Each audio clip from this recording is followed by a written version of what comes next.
नाज़िर मिठाणी में सियासी समाजी धुरियन ऐं शागिर्दनि तरफ़ां इंटरमीडिएट कॉलेज न हुअण ख़िलाफ़ एहतजाजी मुज़ाहिरो करे रैली कढी वई आहे। उन हवाले सां ॾिसो था नदीम अली तहीम जी ही रिपोर्ट। जी मिठाणी में इंटरमीडिएट कॉलेज न हुजण जे करे हितां जा जेके मिठाणी जा रवासी आहिनि या जेके ख़ासि करे नौजवान छोकिरा आहिनि शागिर्दियाणियूं आहिनि असांजूं नियाणियूं उहो मिठाणी खां नौशहर फिरोज़ या मोर 24-25 किलोमीटर पंधु करे उहो तइलीम पढ़ण लाइ वञनि थियूं। उन लाइ असां सिंध हुकूमत खां मुतालबो कयूं था त ख़ुदारा मिठाणी खे इंटरमीडिएट कॉलेज ॾेई करे हितां जे शागिर्दनि नौजवान शागिर्द या जेके शागिर्दियाणियूं उन्हनि मां बेचैनी ख़तमु कई वञे। जी मिठाणी में इंटरमीडिएट कॉलेज न हुअण करे हितां जा जेको पोढ़ियत तबिको आहे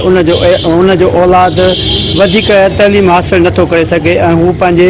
पोढ़ियत पंहिंजे वालिदैन सां गॾु पंहिंजे रोज़गार जे सिलसिले में बंदि थियो थो वञे। असांजो हुकूमत खां मुतालबो आहे त मिठाणी खे इंटरमीडिएट कॉलेज ॾेई हितां जे वालिदैन मां ऐं ख़ासि तौर ते असांजे नियाणियुनि मां बेचैनी ख़तमु कई वञे त जीअं हू पंहिंजे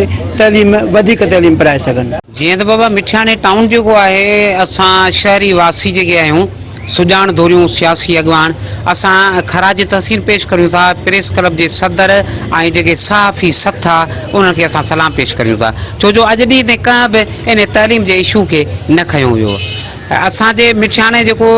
तइलीम जो जेको रुझान आहे उहो ईअं आहे जो मैट्रिक खां पोइ असांजा काफ़ी ग़रीब शागिर्द मज़दूरनि जा पुटड़ा या जेके मिसकीन माण्हू आहिनि उन्हनि जूं नियाणियूं उहे न नौशरे वञी सघंदियूं आहिनि न वरी जेको आहे उहे मोरेरा वञी सघंदा आहिनि छो त उन्हनि वटि एतिरो पैसो न हूंदो आहे जो किरायो भाड़ो करे उहो नौशरे ते वञी सघनि। ऐं उन खां पोइ जेको आमदरफ़्त जो मसइलो आहे सो बि वॾो आहे त जेकॾहिं 8 बजे शागिर्दनि खे पहुचणो हूंदो आहे त तक़रीबन उहे वञी 11 बजे पहुचंदा आहिनि कई वार्ड ते। इन करे असां मिठाणे वासियुनि जो इहो मुतालबो आहे वज़ीर आला सिंध MP मुमताज़ अली चांडियो ऐं MNA ज़ुल्फ़िकार अली बियाण वज़ीर तइलीम खां असांजो पुरज़ोर मुतालबो आहे त असांजे मिठाणे टाउन खे जल्द इंटरमीडिएट कॉलेज जेको आहे मंज़ूर करे ॾिनो वञे ऐं असांजी बेचैनी दूर कई।